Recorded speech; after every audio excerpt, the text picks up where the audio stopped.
राधे राधे। ऐसा तो होता नहीं कि भारत में त्यौहार और भारतीय व्यक्ति दान न करे, क्योंकि हमारे धर्म में दान की विशेषता भी बताई गई है और हम हर त्यौहार पर, हर उत्सव पर कुछ ना कुछ दान अवश्य करते हैं।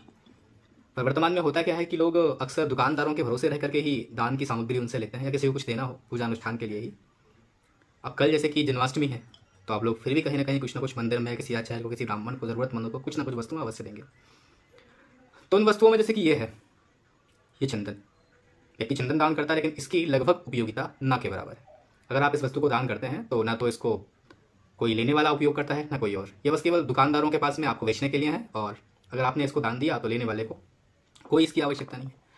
इस प्रकार के मग या पंचपात्र लगभग इनकी भी आवश्यकता ना के बराबर है, तो इन्हें भी दान करने से बचें। ये सॉल ये किसी भी व्यक्ति के किसी भी उपयोग में नहीं आते हैं, तो अगर आप इस प्रकार की वस्तुओं को दान करते हैं तो कृपया इससे भी अपने आप को बचाएं, क्योंकि इससे आपका वित्त ही दुकानदार का फ़ायदा होगा और तो कुछ। ये रुमाल ये भी किसी कार्य के नहीं है, आप अगर किसी व्यक्ति को ये प्रदान करते हैं तो इसका भी कोई लाभ नहीं है। उसके बाद में ये इस प्रकार की पतली सी झोलियाँ, अगर आप बाजार में खरीदेंगे तो ये 30 से 40 रुपए की आएंगी, लेकिन इसका कोई लाभ नहीं, कोई उपयोगिता नहीं। तो इन वस्तुओं को भी दान करने से बचें। इस प्रकार की मालाएं ना तो कोई पहनता है, ना इनसे कोई जाप करता है। आप अगर इन वस्तुओं का दान कर रहे हैं तो अपने पैसे का दुरुपयोग कर रहे हैं, तो इस प्रकार की वस्तुओं का भी दान न करें। इस प्रकार की ये पॉपलिन की होती हैं, जो ना कोई पहन सकता है, ना किसी काम की हैं। आपको मार्केट में 100 से 200 रुपये में मिल जाती हैं, जिसका कोई उपयोग नहीं। तो ऐसी वस्तुओं को भी कभी किसी व्यक्ति को दान न करें।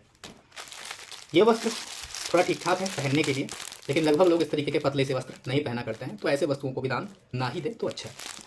अब बात यह है कि दान दे क्या। सबसे अच्छा दान होता है अन्न का दान। आपकी जितनी सामर्थ्य है, आप किसी व्यक्ति को उतना अनाज प्रदान करें। आजकल सारी चीज़ें रेडीमेड आती हैं। आप आटे का पैकेट दे सकते हैं किसी व्यक्ति को, आप चावल का पैकेट दे सकते हैं अगर आपको उपयुक्त लगता है तो, या भोजन की सामग्री जैसे कि ग्रामीण अंचलों में होता है सीधा जो दिया जाता है भोजन की वस्तुएं, वे वस्तुएं दान करें। और वस्त्र अगर किसी को दान करने हैं तो इस प्रकार के वस्त्र जो व्यक्ति पहन सके, उसको लगे कि उसने कुछ पहना है। अब इसके लिए आपको थोड़ी सी रिसर्च करनी पड़ेगी। तो मेरा आपसे यही निवेदन है कि अगर आप किसी वस्तु को किसी व्यक्ति को दान प्रदान करना चाहें तो ऐसी वस्तु दान करें जिससे उसका लाभ हो और जिससे आपके पैसे का लॉस ना हो। राधे राधे। आपको जन्माष्टमी की बहुत सारी शुभकामनाएं।